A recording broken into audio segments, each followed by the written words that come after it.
Halo semuanya, di kesempatan kali ini kami dari kelompok 6 yang beranggotakan Nadia Apriliani, Brigitta Teresia, Christina Julelia, Kurniawan Irfan, dan Juan Rinus Kause akan menjelaskan tentang soal ujian NAFA 2 arah yang kami peroleh. Selamat menyimak. Baik, jadi kita di sini mendapatkan soal dari dosen pengampu kita yaitu Budina. Di soal ini diketahui data selisih viskositas sebelum dan sesudah sterilisasi. Ada dua suhu yaitu 110 derajat Celcius dan 115 derajat Celcius di dua durasi yaitu 15 menit dan 25 menit. Pertanyaannya, yang pertama, apakah dapat mempengaruhi perbedaan viskositas? Lalu yang kedua, apakah durasi sterilisasi dapat mempengaruhi perbedaan viskositas? Dan yang ketiga, apakah interaksi antara suhu dan durasi sterilisasi dapat mempengaruhi perbedaan viskositas? Step pertama yang dapat kita lakukan yaitu identifikasi kelompok.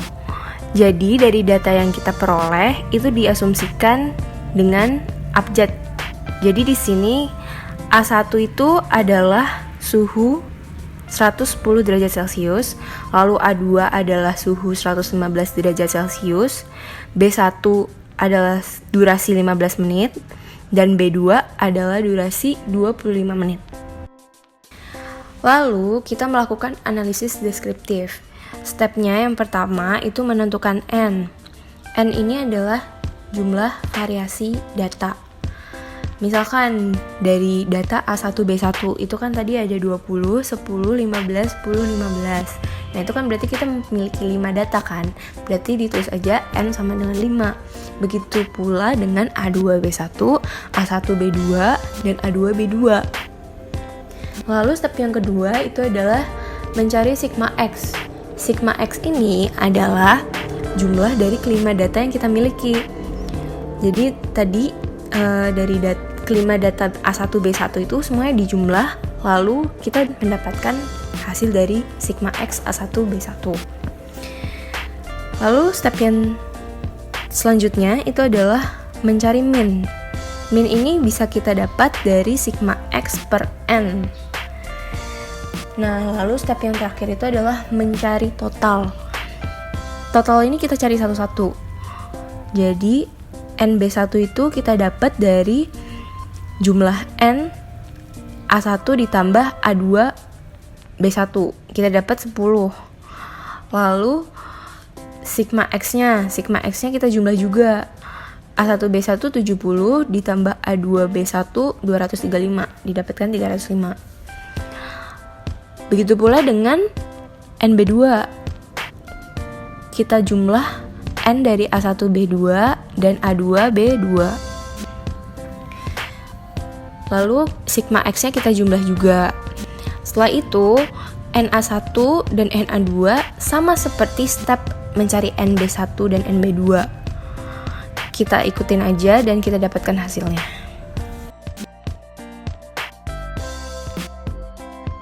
Baik, selanjutnya saya akan menjelaskan untuk JK total. Nah, rumus JK total itu sigma X kuadrat total kurang sigma XT kuadrat per N. Untuk nilai sigma X kuadrat total didapatkan dari semua data di dalam tabel yang dikuadratkan dan ditambahkan atau dijumlahkan. Hasilnya 47.000. Lalu untuk nilai sigma XT kuadrat itu, untuk nilai sigma XT sendiri didapatkan dari total sigma X dalam A1 dijumlahkan dengan total sigma X dalam A2, yaitu 235 tambah 615 sama dengan 850. Kemudian untuk nilai N-nya didapatkan dari total NA1 ditambah dengan total NA2, yaitu 20. Jadi, JK total sama dengan 47.000 kurang 850 kuadrat per 20. Lalu JK total sama dengan 47.000 kurang 36.125. Jadi JK total sama dengan 10.875. Selanjutnya itu ada JKA. Untuk JKA itu rumusnya sigma dalam kurung sigma XA kuadrat per NA kurang sigma XT kuadrat per N. Sama dengan, nah karena subvariabelnya itu hanya 2, jadi kita hanya menjumlahkan dua subvariabel itu saja, yaitu sigma XA itu didapat dari total sigma XA1 yaitu 235. Nah, untuk NA-nya itu didapat dari N total dari A1 yaitu 10. Ditambah dengan sigma XA2 yaitu yang didapat dari total sigma XA2 yaitu 615 per NA2 yang didapat dari N total A2 yaitu 10 dikurang dengan sigma XT kuadrat per N. Nah, untuk sigma XT kuadrat per N itu sama seperti JK total tadi. Jadi sama dengan 235 kuadrat tambah 615 kuadrat per 10 kurang 850 kuadrat per 20 sama dengan 43.345 kurang 36.125 sama dengan 7.220. Jadi JKA-nya itu 7.220. Selanjutnya itu ada JKB. Untuk JKB itu rumusnya sigma dalam kurung sigma XB kuadrat per NB kurang sigma XT kuadrat per N. Karena seperti JKA tadi, karena dalam soalnya itu subvariabelnya hanya 2, jadi kita hanya menggunakan atau menjumlahkan 2 subvariabel itu saja. Jadi sigma XB itu didapatkan dari total sigma XB1 yaitu 305 per NB.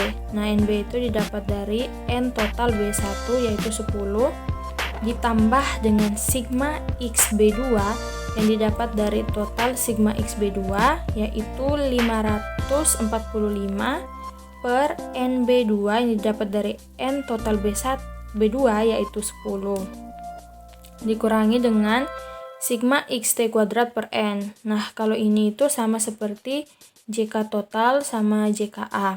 Nah, sama dengan 39.005 kurang 36.125 sama dengan 2.880. Jadi JKB-nya itu 2.880. Selanjutnya itu ada JKAB. Untuk JKAB itu rumusnya sigma dalam kurung sigma XAB kuadrat per NAB kurang sigma XT kuadrat per N kurang JKA kurang JKB. Sama dengan, nah untuk nilai sigma XAB-nya itu didapat dari A1B1 sama dengan 70, A1B2 sama dengan 235, A2B1 sama dengan 165, A2B2 sama dengan 380 yang masing-masingnya itu dikuadratkan terus per 5, di mana 5 itu nilai dari NAB, lalu dikurangi dengan sigma XT kuadrat per N sama seperti di atas yaitu 36.125, lalu dikurang dengan JKA dikurang dengan JKB.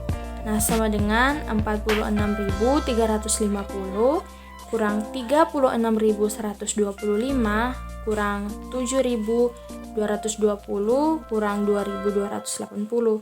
Jadi JKAB-nya itu 125.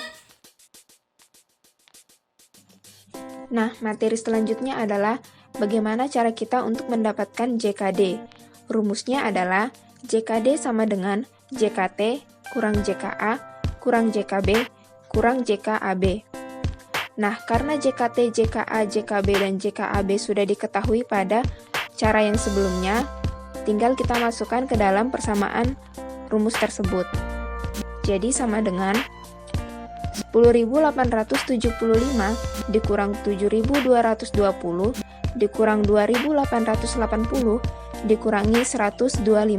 Maka hasil yang didapatkan adalah 650. Nah, selanjutnya bagaimana cara kita mendapatkan DF? Di sini ada beberapa DF yang akan kita cari. Yang pertama DFA. Rumusnya adalah A dikurang 1. Diketahui A memiliki 2 kelompok, sehingga 2 dikurang 1 sama dengan 1. Yang kedua, DFB. Rumusnya adalah B dikurang 1. Diketahui B memiliki 2 kelompok, sehingga 2 dikurang 1 sama dengan 1. Yang ketiga, DFAB. Sama dengan DFA dikali DFB. Nah, telah diketahui DFA sama dengan 1, DFB sama dengan 1. Jadi, 1 dikali 1 sama dengan 1. Yang keempat adalah DF total. Rumusnya adalah N dikurang 1. N menunjukkan jumlah keseluruhan datanya. Nah, diketahui N sama dengan 20. Jadi, 20 dikurang 1 sama dengan 19. Yang terakhir, DFD. Rumusnya adalah N dikurang AB. Nah, N sama dengan 20. A kali B sama dengan 4. Dari jumlah kelompok masing-masing yaitu 2 dikali 2. Sehingga 20 dikurang 4 sama dengan 16. Nah, selanjutnya adalah mencari main square dari A, B, AB, dan D. Nah, pertama adalah mencari main square A. Rumusnya adalah JKA per DFA. Nah, JKA yang sudah kita ketahui sebelumnya adalah 7.220 dibagi dengan DFA yang sudah kita hitung sama dengan 1. Jadi, 7.220 dibagi 1 sama dengan 7.220. Lalu, mencari main square B. Rumusnya adalah JKB per DFB. Nah, JKB yang sudah kita ketahui sebelumnya adalah 2.880 dibagi dengan DFB yang sudah kita hitung sama dengan 1. Jadi, 2.880 bagi 1 sama dengan 2.880. Lalu mencari main square AB. Nah, rumusnya adalah JKAB bagi DFAB sama dengan JKAB yang sudah kita hitung sebelumnya yaitu 125 dibagi dengan DFAB yang sudah kita ketahui juga sebelumnya yaitu 1. Jadi 125 dibagi 1 sama dengan 125. Lalu yang terakhir kita mencari MSD. Nah, rumusnya adalah JKD per DFD sama dengan JKD yang sudah kita ketahui dari rumus sebelumnya adalah 660 dan DFD yang kita sudah hitung sebelumnya adalah 16. Jadi 650 dibagi 16 sama dengan 40,625. Sekarang kita masuk pada F hitung. Nah, yang pertama kita masukkan rumus FOA, FOB sama FOAB. FOA sama dengan MSA per MSD. Lalu kita masukkan nilainya, nilai MSA sama MSD yang sudah didapat di atas. Jadi 7.220 per 40,625 sama dengan 177,723. Yang berikut juga FOB. Masukkan nilai MSB sama MSD yang sudah dapat di atas sama dengan 2.880 per 40,625 sama dengan 70,892. Berikut lagi FOAB sama dengan MSAB per MSD, itu rumusnya.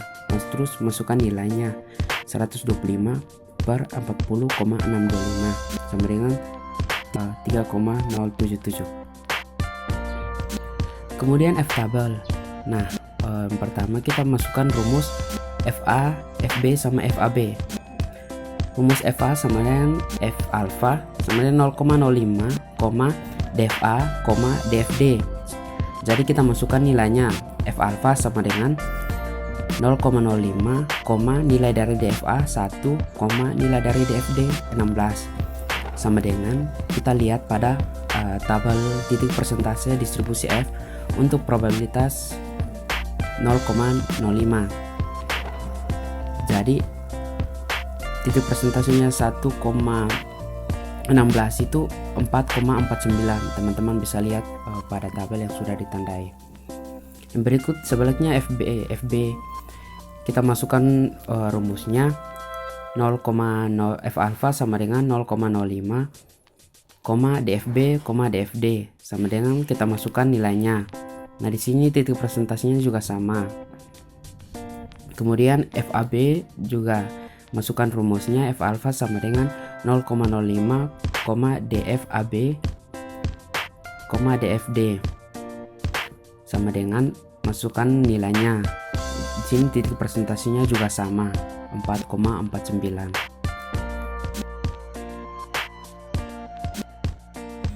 Yang berikut adalah kesimpulan. Untuk menentukan kesimpulan, jika FO lebih besar daripada tabel, maka ada perbedaan signifikan. Sedangkan jika FO lebih kecil daripada tabel, maka tidak ada perbedaan signifikan. Dari hasil yang dapat dilihat untuk FOA atau varians dari kelompok A, yaitu suhu, nilainya lebih besar daripada F tabel, sehingga dapat disimpulkan ada perbedaan signifikan terhadap viskositas berdasarkan suhunya. Hasil yang berikut yaitu FOB atau varians dari kelompok B, yaitu durasi sterilitas. Nilainya juga lebih besar daripada F-tabel, sehingga dapat disimpulkan ada perbedaan signifikan terhadap viskositas berdasarkan durasi sterilitasnya. Yang berikut FOAB, yaitu varians dari interaksi kedua kelompok A dan B, atau interaksi antara suhu dan durasi sterilitas. Nilainya lebih kecil daripada F-tabel, sehingga dapat disimpulkan tidak ada interaksi antara suhu dan durasi sterilitas terhadap viskositas. Oke guys, jadi itu tadi penyelesaian dari soal yang kita dapat dari Bu Dina. Semoga penyampaian materi yang kita sampaikan dapat diterima dan juga dipahami oleh kalian semua. Kami dari kelompok 6 undur diri. Terima kasih semuanya.